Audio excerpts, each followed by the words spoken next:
Hi guys, welcome to our YouTube channel Bong views. আমি শিলাজিৎ, আমি সুদীপ্তা। আপনারা যারা এখনো পর্যন্ত আমাদের চ্যানেলটা সাবস্ক্রাইব করেননি তারা প্লিজ এক্ষুনি আমাদের চ্যানেলটা সাবস্ক্রাইব করে নেবেন আর নোটিফিকেশন বেল অন করে নেবেন পরবর্তী ভিডিওগুলোর জন্য নোটিফিকেশন পেতে। আর যারা আমাদের চ্যানেলটা সাবস্ক্রাইব করেছেন তাদেরকে অসংখ্য ধন্যবাদ।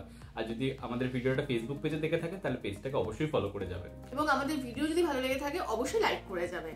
আজ আমরা নিয়ে চলে এসেছি আবার একটা ইসলাম রিলেটেড ভিডিও, যার টাইটেলটা এটা আবার বাংলাদেশ রিলেটেড, তো আরো বেশি ইন্টারেস্টিং। তো টাইটেলটা অ্যাকচুয়ালি ভীষণ ইন্টারেস্টিং, যেটা হচ্ছে নবীজির যুগেই 4 জন সাহাবী বাংলাদেশে এসেছিলেন, তারা কারা, এবং চ্যানেল নেম হচ্ছে ট্রেন্ডস নাও। তো আমরা এই বিষয়ে বা এই রকম বাংলাদেশের সাথে নবীজির সেই সময়কার কোনো রিলেশন বা এরকম টাইপের কোনো ভিডিও আমরা করিনি, তো এটা আমাদের কাছে ভীষণ একটা নতুন বিষয়, তাই মনে হলো যেটা দেখা যেতে পারে। তো চলুন দেখে নিই সবাই মিলে। আর ভিডিওটা যদি কপিরাইট ক্লেমের জন্য ব্লক হয়ে যায় তাহলে সম্পূর্ণ ভিডিওটা আপনারা আমাদের ফেসবুক বা ইনস্টাগ্রাম পেজে পেয়ে যাবেন। আর ফেসবুক বা ইনস্টাগ্রাম পেজের লিংক আপনারা আমাদের ডেসক্রিপশন বক্স ও ফার্স্ট পিন কমেন্ট থেকে পেয়ে যাবেন। তাহলে চলুন সবাই মিলে ভিডিও দেখা শুরু করি।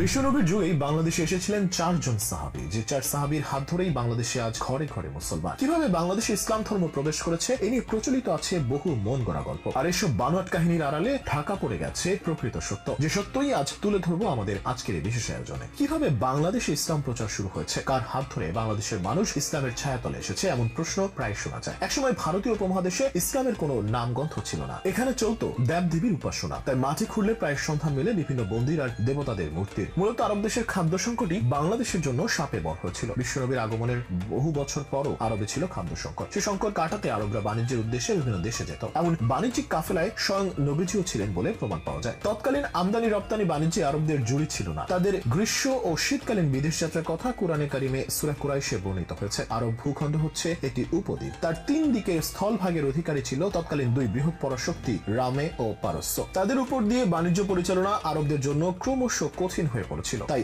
বাধ্য হয়ে সামুদ্রিক পথকে বেছে নিতে হয়। উজানের পানিতে কিভাবে জাহাজ চালাতে হয় এবং জোয়ার ভাটার জাহাজ চালানোর পদ্ধতি বিশ্ববাসী আরবদের থেকে শিখেছে। তার 3 দিকের স্থল ভাগের অধিকারী ছিল তৎকালীন 2 বৃহৎ পরাশক্তি রোম ও পারস্য। তাদের উপর দিয়ে বাণিজ্য পরিচালনা আরবদের জন্য ক্রমশ কঠিন হয়ে পড়ে, তাই বাধ্য হয়ে সামুদ্রিক পথকে বেছে নিতে হয়। উজানের পানিতে কিভাবে জাহাজ চালাতে হয় এবং জোয়ার ভাটায় জাহাজ চালানোর পদ্ধতি বিশ্ববাসী আরবদের থেকে শিখেছে। আরবদের এই নৌ বাণিজ্যের সময় বঙ্গোপসাগরে চট্টগ্রাম বন্দর ছিল খুবই সুবিধাজনক পোতাশ্রয়। আরবরা এখান থেকে সুগন্ধি ও মশলাজাত দ্রব্যাদি আমদানি করে ইউরোপের বাজারে বিক্রি করত। আরবগণ যেমন তাদের বাণিজ্য জাহাজ নিয়ে সমুদ্রে চষে বেড়াতো, ঠিক তেমনি চট্টগ্রামও তৎকালীন যুগে জাহাজ নির্মাণ শিল্পের জন্য বিশ্বজুড়ে খ্যাতি সম্পন্ন ছিল। চট্টগ্রামের তৎকালীন যুগে নির্মিত জাহাজ অদ্যাবধি ব্রিটিশ মিউজিয়ামে সংরক্ষিত আছে। চট্টগ্রামের নাবিকগণও তাদের জাহাজ নিয়ে বহিঃসমুদ্রে গমন করতেন, ফলে আরবদের সাথে সখ্যতা গড়ে ওঠে। ঘটনাচক্রে বাণিজ্যের উদ্দেশ্যে চীন দেশে এসেছিলেন নবীজির মামা, ইসলামের প্রথম সারির সাহাবী আবি ওয়াক্কাস মালিক বিন ওয়াহাইব রাদিয়াল্লাহু তাআলা আনহু। তার সঙ্গী ছিলেন কাসেম ইবনে হুযাইফা,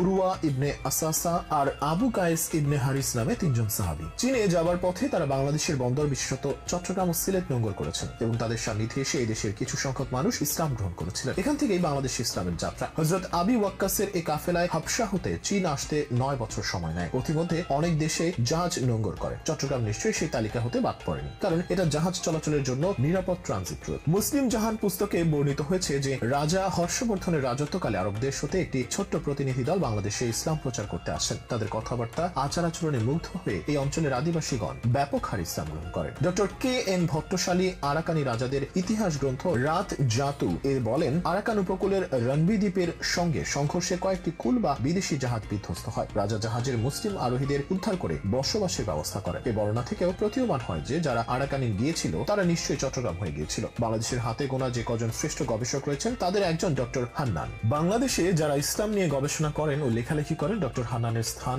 সবার উপরে। তার লিখিত 3 খণ্ডের প্রাচীন বাংলায় মুসলিম আগমন বইয়ে তিনি প্রমাণ করেছেন বাংলাদেশের রাসূল সাল্লাল্লাহু আলাইহি ওয়াসাল্লামের যুগেই ইসলাম প্রচার হয়েছে। এই বইয়ে তিনি সেসব সাহাবীর তালিকাও দিয়েছেন যারা বাংলাদেশে এসেছে। প্রাচীন আমলে আরব বণিকদের কর্মকাণ্ড, তাদের কবর ইত্যাদি বিষয়ে ঐতিহাসিক তথ্য উপাত্ত তুলে ধরেছেন। প্রাক ইসলামী যুগেই আরব বণিকরা সমুদ্র পথে আবিসিনিয়া ও চীন পর্যন্ত তাদের বাণিজ্যিক কার্যক্রম সম্প্রসারিত করেন। আরব চীনের মধ্যে তাদের কয়েকটি ঘাঁটিও ছিল। এই পথে তাদের প্রথম ঘাঁটি ছিল মালাবর। তারা নিয়মিত মালাবরের উপর দিয়ে চট্টগ্রাম, সিলেট ও কামরূপ হয়ে চীনে আসা যাওয়া করতেন। এভাবে চট্টগ্রাম ও সিলেট তাদের যাতায়াতের ঘাঁটি হিসেবে ব্যবহৃত হতো। মূলত এই সূত্র ধরেই নাম না জানা আরো বহু সাহাবী দক্ষিণ এশিয়ার বিস্তীর্ণ উপকূলবর্তী অঞ্চলগুলোতে ইসলাম প্রচারে কাজ করেছেন। চীনের ক্যান্টন সমুদ্র তীরবর্তী হযরত আবু ওয়াক্কাস রাদিয়াল্লাহু তাআলা আনহুর মাজার আজও সেই সাক্ষ্য বহন করে। করে আছে। সমুদ্র তীরের কোয়াংটা মসজিদও তিনি নির্মাণ করেন বলে ঐতিহাসিকভাবে স্বীকৃত। তবে ঐতিহাসিকদের সব মতামত ও গবেষকদের গবেষণাকে চ্যালেঞ্জ করে সম্প্রতি বাংলাদেশ ইসলাম আগমনের চাঞ্চল্যকর যে তথ্য প্রকাশিত হয়েছে তাতে সব রকমের সন্দেহ সংশয়ের অবসান তো ঘটেছেই, উন্মোচিত হয়েছে ইতিহাসের নতুন দিগন্ত।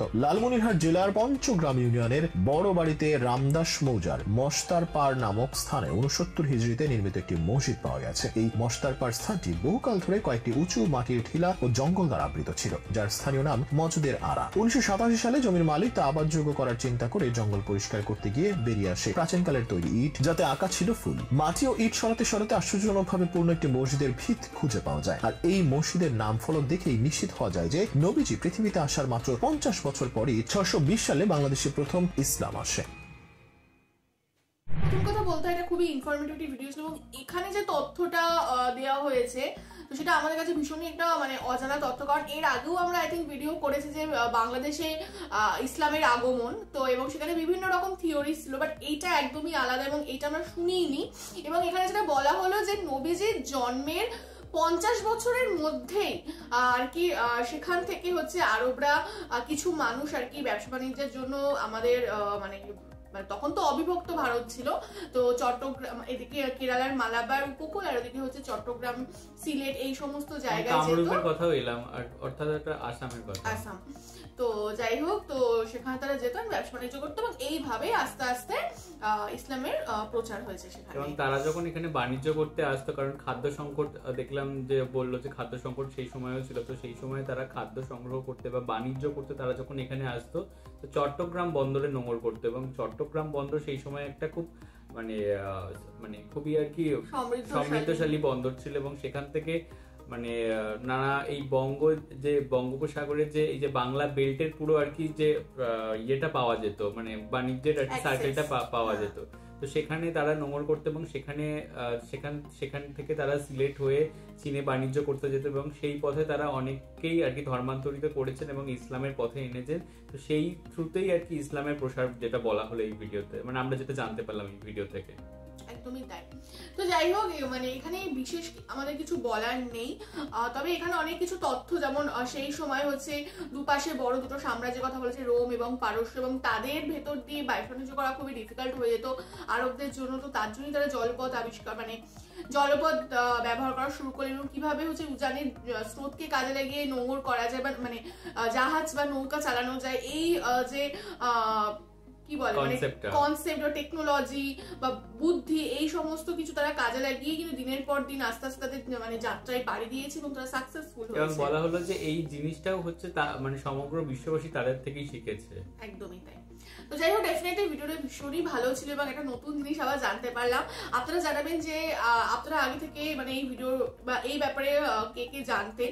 এবং আরেকটা জিনিস এখানে মানে প্রমাণস্বরূপ কিন্তু বাংলাদেশে অনেক সময় মাটি করে মসজিদের ভিত্তি এগুলোও কিন্তু আবিষ্কার হয়েছে পরবর্তীতে, যার জন্য এটা আরো কোথাও গিয়ে মানে এভিডেন্স গুলো কংক্রিট হয়েছে যে হ্যাঁ তার মানে এটা সত্যি। তো যাই হোক, এই নিয়ে আপনাদের কি মতামত বা আপনারা বিষয়টাকে কিভাবে দেখছেন বা আপনাদের কি পার্সোনাল ওপিনিয়ন সেগুলো আপনারা ডেফিনেটলি কমেন্ট বক্সে জানাবেন। এবং আমাদের ভিডিও যদি ভালো লেগে থাকে অবশ্যই লাইক করবেন এবং চ্যানেলটাকে সাবস্ক্রাইব করে যাবেন। আর সাবস্ক্রাইব বাটনের পাশে জয়েন বাটন পেয়ে যাবেন, সেখানে কিছু ফ্যাসিলিটিস দেওয়া থাকে, চাইলে আপনারা চেক করতে পারেন। আর আমাদের যে ফেসবুক আর ইনস্টাগ্রাম পেজ রয়েছে সেখানে আপনারা ফলো করতে ভুলবেন না, লিংক ডেসক্রিপশন বক্সে পেয়ে যাবেন। আর আমরা যদি আপনারা পার্সোনালি পছন্দ করে থাকেন আমাকে শিলাজিৎ ওকে সুদীপ্তা হিসেবে, তাহলে আমাদের ফেসবুক আর ইনস্টাগ্রাম সাইটে ফলো করতে পারেন, তার লিংকও ডেসক্রিপশন বক্সে দেওয়া রয়েছে। আর আমাদের চ্যানেলের সাথে কানেক্টেড থাকার জন্য আমাদের যে ফেসবুক গ্রুপটা রয়েছে সেখানে আপনারা জয়েন করে আপনারা আপনাদের মনের মতো সমস্ত কিছু পোস্ট করতে পারেন, তার লিংকও ডেসক্রিপশন বক্স চেক করলে পেয়ে যাবেন। তো দেখা হচ্ছে পরবর্তী ভিডিওতে, আজ এ পর্যন্তই, টাটা।